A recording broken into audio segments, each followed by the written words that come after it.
अटल बिहारी वाजपेयी जी ने छत्तीसगढ़ बनाया तो सबसे पहले छत्तीसगढ़ किसके हाथ में गया था? क्या ऐसा खुली पंजा फिर से चाहिए आपको? ये तो छत्तीसगढ़ के लोगों की दीर्घदृष्टि थी कि उन्होंने रमन सिंह को चुन लिया और उस जालिम हाथों से छत्तीसगढ़ को बचा लिया और आज छत्तीसगढ़ खड़ा हो गया। गलती से भी किसी जालिम पंजे के हाथ में ये छत्तीसगढ़ मत जाने दे। નરેન્દ્ર મોદીના નિવેદન સામે કોંગ્રેસ નારાજ થઈ ચૂંટણી પંચ પહોંચ્યું છે। કોંગ્રેસની માંગ છે કે તેમના ચૂંટણી પ્રતીક પર જાણી જોઈને નિવેદન કરનારા મોદી સામે કડકમાં કડક કાર્યવાહી થવી જોઈએ। પરંતુ ભાજપ તો જાણે કે કોંગ્રેસની આવી કોઈ વાતોથી ડરતી જ ન હોય તેમ લાગે છે, કેમ કે કોંગ્રેસે ચૂંટણી પંચને ફરિયાદ કરી તો ભાજપે કહ્યું કે હવે તો ચૂંટણી પંચમાં જ જવાબ આપીશું।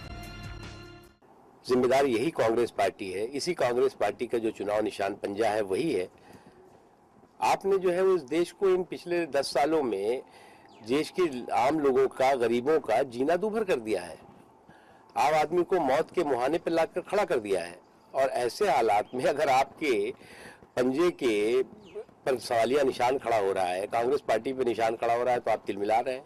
आपकी मर्जी है, आप चुनाव आयोग जाइए, हम आप उसका जवाब जो है वो चुनाव आयोग में देंगे। अगर ભાજપે જૂની વાતોને યાદ કરી કે ભૂતકાળમાં કોંગ્રેસ પણ મોદીને મોતના સોદાગર અને આવા તો અનેક વિશેષણોથી સન્માનિત કરી ચૂકી છે, જેથી કોંગ્રેસથી આવી વાતો ન કરવી જોઈએ। अब उन्होंने तो बहुत चीज़ कही है। उन्होंने तो कहा है कि मोदी मौत का सौदागर है, ये आएंगे तो सांप्रदायिक दंगे होंगे, न जाने इन्होंने क्या क्या बातें कही हैं, तिलमिला गए हैं।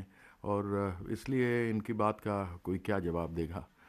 मैं केवल इतना ही कह सकता हूँ कि जिस प्रकार से कीचड़ में कमल खिलता है फिर लोगों के घर को सजाता है, उस तरीके से हाथ ही खूनी होता है, दूसरा और कोई तो नहीं होता है। खून तो हाथ से ही होते हैं।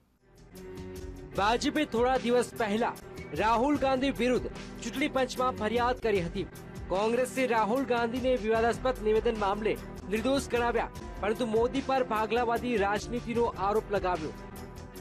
राहुल जी अपना एक्सप्लेनेशन दे चुके हैं। उनका कोई इरादा ऐसा नहीं था और उन्होंने ऐसी कोई बात नहीं की जिससे कोई डिवाइड हो लोगों के अंदर, कोई किसी की भावनाएं भड़के। लेकिन जिस तरह की जबान मोदी इस्तेमाल कर रहे हैं वो बहुत ही अफसोसनाक है। और मैं समझता हूं कि प्रधानमंत्री के उम्मीदवार होने के बाद उनको थोड़ा बहुत जिम्मेदार हो जाना चाहिए। वो समझते हैं कि मंच पर खड़े होकर के और सीधा लोगों के सामने जब वो आ जाते हैं तो वो बेकाबू हो जाते हैं बिल्कुल।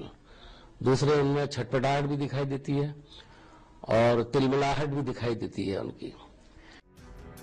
भाजप कांग्रेस आंतरिक मामलाમાં જેડીયુએ પણ તાપસી પુરાવી। જેડીયુએ તો ચૂંટણી પંચને જ નિશાને લીધી। જેડીયુનો દાવો છે કે ચૂંટણી પંચ કોઈ કાર્યવાહી નહીં કરે। इलेक्शन कमीशन भी जब शुरू हो जाता है तो इलेक्शन कमीशन भी सुप्रीम कोर्ट हो जाता है। अब उसके बाद कुछ नहीं होगा। सुप्रीम कोर्ट का जो फैसला है सब पर बाध्यकारी है। सरकार न उसको बदल सकती है, न उसमें कोर्ट इंटरफेयर कर सकता है।